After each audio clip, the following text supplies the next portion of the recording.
A very good morning, students. Today we will discuss about a new topic, that is phasor and phasor diagram. ठीक है, इसके बारे में हमने already करके रखा हुआ है. जैसे प्लस वन क्लासेस में हमने एसएचएम पढ़ा हुआ था, उसमें हमने एक रिलेशन ड्रॉ किया था कि वेव मोशन जो होता है और साथ साथ में सर्कुलर मोशन जो होता है, उन दोनों के बीच का रिलेशन क्या होता है. ठीक है, तो सेम उसी चीज को आज हम स्टडी करेंगे in the form of phasor and phasor diagram. अब देखो यहाँ पे सपोज करो हमारे पास एक वेव है. ठीक है, और ये वेव जो है मैं मानता हूँ वोल्टेज की वेव है.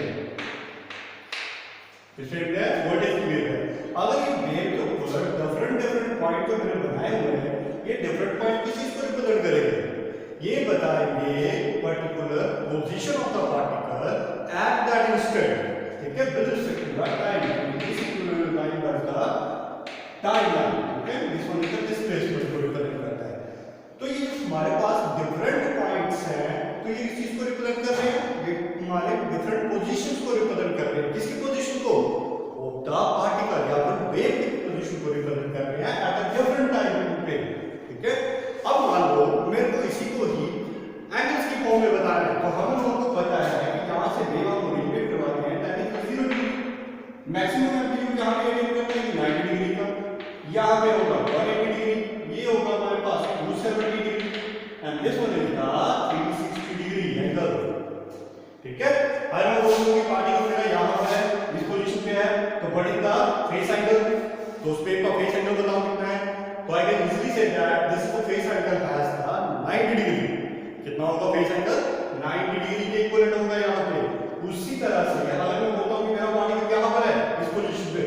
ठीक है, तो यहां पे बताओ फेस डिफरेंस कितने हैं, सॉरी फेस एंगल कितना है मेरे पास, तो फेस एंगल कितना बनेगा, 180 डिग्री का बनेगा कुछ इस तरह से. ठीक है, अब देखो ये जो मेरे पास मैक्सिमम एम्पलीट्यूड है, जिसको मैंने किससे रिप्रेजेंट किया हुआ है, v नॉट से. ठीक है, उसकी जो एम्पलीट्यूड होगा वो क्या होगा, v नॉट जो वो मैक्सिमम एम्पलीट्यूड को ही रिप्रेजेंट करेगा एट 90 डिग्री के ऊपर. ठीक है, ये 90 डिग्री के ऊपर इसका v नॉट मैक्सिमम एम्पलीट्यूड. उसी तरह से यहां पे नेगेटिव साइड इसका एम्पलीट्यूड कितना हो जाएगा, माइनस ऑफ v नॉट. तो ये वेव कौन सी होगी, this wave is called the sinusoidal wave. उसी वेव बनेगी, साइनसोइडल वेव बनेगी. अब इसी साइनसोइडल वेव के फेस को हम रिप्रेजेंट करते हैं और फेस डिफरेंस को जो हम रिप्रेजेंट करेंगे उसी की डायग्राम को हम क्या बोलते हैं, फेजर बोला जाता है. अब देखो इस डायग्राम की जो हमारे पास साइनसोइडल वेव है, इसको हम एक सर्कुलर रोटेटिंग वेक्टर की फॉर्म में शो कर सकते हैं. कैसे, देखो मेरे पास दो एक्सिस हैं, जैसे हम प्रीवियस क्लासेस के रिकॉल करते हैं. देखो जब पार्टिकल मेरा यहाँ पे था तो इसका मैग्नीट्यूड कितना था, 0 था. लेकिन जैसे ही पार्टिकल ऊपर चढ़ना स्टार्ट हुआ, ठीक है, तो क्या होगा इसका, इस पार्टिकल का projection will be increased and maximum at 90 degree. 0 degree पे था और मैक्सिमम क्या होगा, 90 डिग्री पर होगा यहाँ पे इसका एम्पलीट्यूड. ठीक है, उसी तरह से क्योंकि यहाँ से पहुंचा, यहाँ तक मैक्सिमम एम्पलीट्यूड दिया, फिर नीचे की तरफ आया. ठीक है, तो फिर इसका एम्पलीट्यूड क्या होता गया, मैग्नीट्यूड क्या होता गया, सॉरी डिक्रीज करता चला गया. तो इसका मैग्नीट्यूड क्या हुआ, डिक्रीज हुआ, जिसके 180 डिग्री पर इसका मैग्नीट्यूड कितना हो गया, 0 हो गया. यहाँ पे देखो यहाँ से वेव फिर नीचे की तरफ आई 180 डिग्री. तो सिंपल बोलने का मतलब ये है कि हम इस सिंपल हार्मोनिक जो हमारे पास साइनसोइडल वेव है उसको हम रिप्रेजेंट कर सकते हैं किस फॉर्म में, in the form of the circular rotating vectors के फॉर्म में. ठीक है, ये वोल्टेज जो हम लोगों ने ड्रॉ किया है, इस वोल्टेज को हम इस सर्कुलर रोटेटिंग वेक्टर्स में ड्रॉ करके क्या करेंगे, उसके फेस को बता सकते हैं कि वो with respect to the time reference line अगर मानते हैं तो टाइम के रिस्पेक्ट में उसकी पोजीशन कहां पर है, उसका एंगल कितना है. ठीक है, तो इसी रिप्रेजेंटेशन को हम क्या बोलते हैं, फेजर बोला जाता है. वो जो हम डायग्राम्स को रिप्रेजेंट करने के लिए बनाते हैं, that diagram is called as the phasor diagram बोली जाती है. ठीक है, अब देखो यहां पे इसको बोला जाता है कि इस वोल्टेज का फेजर बनाना कितना बनेगा. ठीक है, मतलब वोल्टेज की फेजर किस तरह से बनाऊंगा, एक सिंपल सी बात क्या है, फेजर किसी चीज का बनाना होगा तो एक बड़ा छोटा सा कॉमन सा ट्रिक क्या है, क्या करोगे, अगर मैं एक टॉर्च का सोर्स लेता हूं, यहाँ पे लाइट सोर्स लेता हूं, तो लाइट इस तरह से जाएगी ना कुछ इस तरह से. ठीक है, तो ये क्या करेगी, यहाँ पे एक प्रोजेक्शन ड्रॉ करेगी. और मान लो मेरे पास यहाँ पे तो मैं एक्सटेंड कर देता हूँ, ये मेरी मिनिमम वैल्यू है, तो इस सर्कल एक सर्कल ड्रॉ कर देता हूं, ठीक है। तो ये मेरी एक्स एक्सिस होगी और ये मेरी वाई एक्सिस को रिप्रेजेंट करेगा।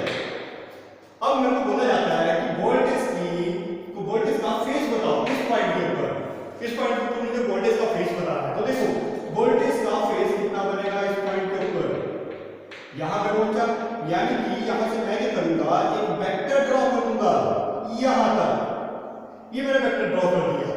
तो ये जो वेक्टर की लेंथ जो होगी, ये याद रखो इस चीज में, इस बात को जरूर याद रखना कि जो वेक्टर की लेंथ है, ठीक है, that will be equivalent to the amplitude of the wave.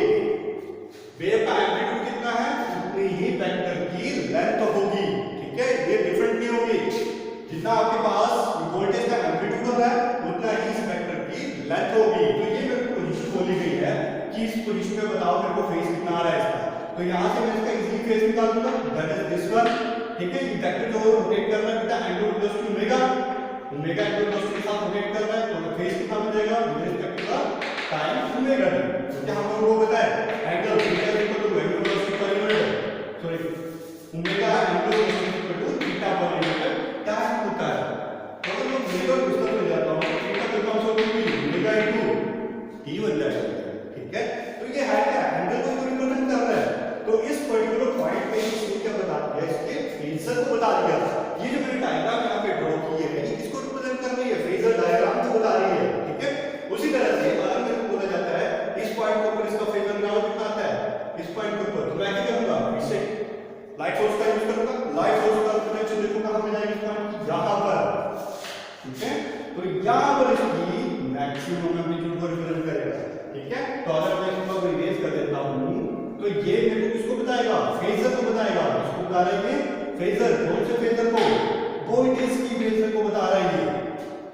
तो इस टाइम वोल्टेज का एम्पलीट्यूड कितना है, मैक्सिमम है, और कौन से एंगल पर बन रहा है ये, ऑब्वियसली है ओरिजिन मेरा रेफरेंस लाइन ये है, तो इसका एंगल कितना बन रहा है 90 डिग्री। तो phasor is nothing but is a simple representation of the sinusoidal wave in this form. एक सिंपलीफाई करके हम उसकी डायग्राम में इसको शो कर देते हैं, ठीक है। इसी कंसेप्ट को हम क्या बोलते हैं, फेजर बोला जाता है। अब देखो यहां पे इसको थोड़ा कॉम्प्लिकेटेड करने के लिए मैं एक काम करता हूं, एक दूसरी वेव साथ में ले लेता हूं। तो मैंने क्या किया, एक और वेव मैंने यहां पे कंसीडर कर ली इस तरह से, ठीक है। तो ये मान लेता हूं मैं कौन सी वेव है, कोसाइन वेव है, कौन सी वेव मान लेता हूं कोसाइन वेव। और ये मान लो वोल्टेज और करंट के बीच का रेशियो हमें शो करना है, क्योंकि इसी में हमने मैक्सिमम किसी चीज का रिप्रेजेंटेशन करनी है फेजर में, वोल्टेज और करंट की बतानी है रिप्रेजेंटेशन, ठीक है। कि वोल्टेज ज्यादा आ रही है कि करंट ज्यादा आ रहा है, इसका मतलब कि वोल्टेज आगे निकल के जा रही है, इन दोनों के बीच की फेज डिफरेंस कितना आ रहा है, ठीक है, दो वेव्स के बीच का। तो यहां पे मान लो मैं यहां पे करंट का फेजर मेरे को बोला जाता है, तो यहां पे मैं ये कंसीडर करके चल रहा हूं कि वोल्टेज ज्यादा हो करंट क्या होगा, कम होगा। वोल्टेज करंट से कम होगा, यानी वोल्टेज का जो एम्पलीट्यूड है उस ज्यादा होगा in compare to the current amplitude. तो यहां पे मैं इसको आई नॉट कंसीडर कर लेता हूं, कितना कंसीडर कर लिया मैंने, आई नॉट मान लिया। अब मेरे को बोला जाता है इसका फेजर बनाओ, कितना बनेगा, कहां बनेगा, ठीक है। तो फेजर मैंने देख लिया, फिर से एक लाइन समझ लिया, लाइट का प्रोजेक्शन देखा मैंने, तो लाइट का प्रोजेक्शन कहां पे मैंने देखा, तो इसकी प्रोजेक्शन जो बन रही है यहां पर इस पॉइंट पे बन रही है, ठीक है। जब इस पॉइंट पे बनी तो यहां पे मैंने इसको ड्रॉ कर दिया, बट एक और बात, क्या बात, इसका एम्पलीट्यूड ज्यादा था तो इसके लिए सर्कल का रेडियस यहां तक जा रहा था, इसकी लेंथ जो है रोटेटिंग वेक्टर की लेंथ जो बड़ी है, जबकि इसका एम्पलीट्यूड जो है करंट का एम्पलीट्यूड जो छोटा है, तो इसके लिए रोटेटिंग वेक्टर भी क्या होगा, उसकी लेंथ भी छोटी होगी, यहां तक आएगा, ठीक है। इसको थोड़ा बड़ा करके अंदर तक ले जाते हैं, तो इसका रोटेटिंग वेक्टर ये बनेगा। ये किसका रोटेटिंग वेक्टर बना, आई नॉट करंट का रोटेटिंग वेक्टर बना, ठीक है। तो इसका लेंथ भी क्या होगा, छोटा होगा इसके लेंथ, तो इसको भी थोड़ा डार्क लाइन में शो कर देता हूं, ये देखो, ठीक है। तो ये करंट का रोटेटिंग वेक्टर बन गया। ये जो बाहर का सर्कल है ये किसको बता रहा है, वोल्टेज के रोटेटिंग वेक्टर को, जबकि ये अंदर का सर्कल जो है किसको बता रहा है, करंट के रोटेटिंग वेक्टर को बता रहा है, ठीक है। अब इस सारे के सारे काम को हम सिंपल से छोटे से डायग्राम में शो कर देते हैं। कैसे, देखो इसको, अगर मैं इसको इस तरीके से शो करूं, देखो ये मेरे पास रेफरेंस लाइन मान लेता हूं यहां पे, ठीक है। और यहां पे रेफरेंस लाइन के ऊपर कोई भी वेक्टर नहीं आ रहा है, इसको मैं ऐसे मान लेता हूं, और ये मेरे पास करंट यहाँ पे एंगल बनेगा ये, और दूसरा वोल्टेज की प्रोजेक्शन ये आ रही है, ठीक है, that is V not, I not. तो ये जो डायग्राम बनी हमारे पास, इसी को हम बोलते हैं फेजर डायग्राम, ठीक है। तो आपने क्या किया, इस कॉम्प्लिकेटेड सर्किट को एक छोटी सी फॉर्म में सिंपलीफाइड डायग्राम में इसको रिप्रेजेंट कर दिया, तो इसी डायग्राम को हम क्या बोलते हैं, फेजर डायग्राम बोला जाता है, ठीक है। और एसी सर्किट में की बड़ी ज्यादा जरूरत है, बड़ी ज्यादा हेल्पफुल होती है। ये सिंपल डायग्राम हमें बता देती है कि दो रोटेटिंग वेक्टर्स के बीच में कितना फेज डिफरेंस आ रहा है, ठीक है, उसकी पोजीशंस क्या होंगी। अब देखो यहां पे मान लेता हूं कि फेज डिफरेंस जो है कितना आ रहा है, 45 है, मान लेते हैं, इसको कंसीडर कर लेते हैं, ठीक है। यानी कि 45 है और ये फेज डिफरेंस जो वो कितना है, 90 डिग्री का है। ऑब्वियसली बात है, सामने नजर आ रहा है कि परपेंडिकुलर है, 90 डिग्री का बनेगा, ये एक्सिस सेंटर पे तो 45 का बनेगा। मेरे को यहाँ पे क्वेश्चन में ये पूछे के जाएंगे, what is the phase difference between the voltage and current, बताओ मेरे को वोल्टेज और करंट के बीच में फेज डिफरेंस कितना होगा। तो मैं इजीली कैलकुलेट कर सकता हूं, कैसे, 90 डिग्री माइनस 45 डिग्री कितना आएगा, 45 डिग्री। तो दोनों के बीच का जो फेज डिफरेंस बना वो कितना बना, 45 डिग्री का फेज डिफरेंस बना, ठीक है। तो ये जो रोटेटिंग वेक्टर है ये किसको रिप्रेजेंट कर रहा है, वोल्टेज को, और ये रोटेटिंग वेक्टर जो किसको रिप्रेजेंट करेगा, आई नॉट को। और यहाँ पे इसकी लेंथ का जरूर ध्यान रखना है, ठीक है। आई नॉट की लेंथ जो होगी वो छोटी होगी, क्यों, क्योंकि इसका एम्पलीट्यूड भी क्या बन रहा है, छोटा बन रहा है, जबकि बी नॉट का एम्पलीट्यूड क्या होगा, बड़ा होगा, ठीक है। इसलिए इसका रोटेटिंग वेक्टर भी ज्यादा होगा। क्लियर होगी बात की। अब देखो इसको थोड़ा सा हम डायग्राम से शो करके देख लेते हैं, कुछ एक इक्वेशन देखते हैं, यूट्यूब में कैमरा रख कर लेते हैं।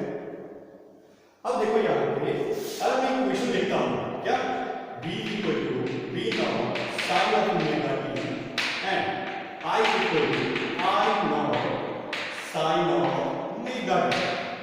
तो मुझे यहाँ पे चेक करना है कि ये सारी इक्वेशन यही लिखनी है कि नहीं है, ठीक है। यानी कि साइन की फॉर्म में है तो इसकी फेजर डायग्राम ड्रॉ करनी है। तो देखो ये मैं कर लेता हूँ, रेफरेंस लाइन मान लेता हूँ, V naught B equal to V naught represent करेगा मैक्सिमम एम्पलीट्यूड को, ठीक है। Sine of omega T, sine दोनों एक साथ है, एंगल ऑफ फ्रीक्वेंसी भी दोनों की सेम है वेव की, ठीक है, प्लस 0 दोनों के बीच में फेज कुछ भी नहीं है, ठीक है। तो दोनों सेम ही इसमें आ रहे हैं, तो B नॉट को मैं इस तरीके से रिप्रेजेंट कर दूं और I नॉट सेम इसी में आ रहा है, कोई फेज नहीं आ रहा है इसका, तो बोथ आर सेम लाइन। तो यहां पे हम बोल सकते हैं कि B नॉट और I naught both are in the same phase. B naught और I नॉट कैसे हैं, सेम फेज में है। जबकि अगर मैं इसी इक्वेशन को एक और फॉर्म में लिखता हूं, अच्छा एक और बात है, अगर मेरे को बोला गया है कि डायग्राम को विद रेफरेंस टू टाइम के अकॉर्डिंग बनाओ, तो मैं इस इक्वेशन को कुछ इस तरीके से बना सकता हूं, टाइम एक्सिस के अकॉर्डिंग, तो ये मेरे पास आ जाएगी y एक्सिस, तो इसके अकॉर्डिंग ये बनेगा मेरे पास B नॉट, और दोनों सेम ही लाइन में थे, तो ये बन जाएगा मेरे पास I नॉट और ये B नॉट। तो ये फेजर डायग्राम है B नॉट और I नॉट की, और दोनों के बीच में फेज डिफरेंस क्या है, पोजीशन में तो है, ठीक है। तो ये बन गया मेरे पास इक्वेशन, फेजर डायग्राम बना। अब मान लो मेरे पास एक और इक्वेशन आती है, इक्वेशन क्या आएगी, B equal to V naught sin of omega t plus of 45, ठीक है। I equal to I naught sin of omega t minus of 45 degree. मेरे को बोला जाता है कि इसकी फेजर डायग्राम बना हुआ, ठीक है। तो किस तरीके से बनाएंगे हम फेजर डायग्राम, सेम वही कंसेप्ट हम यूज करते हैं, ठीक है। फेजर डायग्राम लाइन, अब देखो V not I not maximum amplitude को रिप्रेजेंट करते हैं, यहां पे हम मान के चल रहे हैं कि I नॉट का एम्पलीट्यूड को कम होगा, जबकि sin of omega T same वही इक्वेशन, sin वेव है, sin वेव दोनों ओमेगा टी एंगल वेलोसिटी दोनों भी सेम है, एट सेम टाइम पे हम इसको निकालना है, पर दोनों के बीच का जो एंगल है वो अलग है। ये प्लस 45 डिग्री है, प्लस 45 डिग्री में आपने करना है एंटी क्लॉकवाइज चलना है, ये आपके पास 0 डिग्री का बनेगा, तो प्लस 45 डिग्री के लिए आप इस तरफ से ड्रॉ करोगे, ये बनेगा B नॉट, कितने एंगल पर बना, 45 डिग्री के ऊपर। अब दूसरा I नॉट का एम्पलीट्यूड कम होगा, तो वोल्टेज, तो बाकी सब कुछ सेम है, बस चेंज क्या होना है, -45 डिग्री। अगर -45 डिग्री होगा तो आपने करना है नेगेटिव साइड में, तो क्वेश्चन पढ़ना है, ठीक है, इनकी डाउनवर्ड डायरेक्शन में। ये बन गया मेरे पास छोटा बनेगा इसमें I नॉट और कितना बनेगा 45 degree. That is the phasor diagram of the voltage and current of the sine wave, ठीक है। मेरे को बोला गया कि वोल्टेज और करंट में बताओ कितना फेज डिफरेंस बनेगा, तो टोटल फेज डिफरेंस कितना आएगा दोनों के बीच का, that will be equivalent to the 90 degree. और यहां से हम ये भी पता कर सकते हैं कि आई नोट जो है वो पीछे रह जा रहा है, क्यों? क्योंकि बी नोट क्लोज में आ रहा है, बी नोट आगे जा रहा है, यानी कि वोल्टेज जो है वो हेड है, आगे चल रही है with respect to the time, या फिर तो no time current, and current lags behind the voltage. दोनों में से किसी एक इक्वेशन का हम यूज कर सकते हैं, तो इस तरीके से हम इस फेजर को रिप्रेजेंट करते हैं। मेरा बात समझिए, तो this will call the phasor diagram.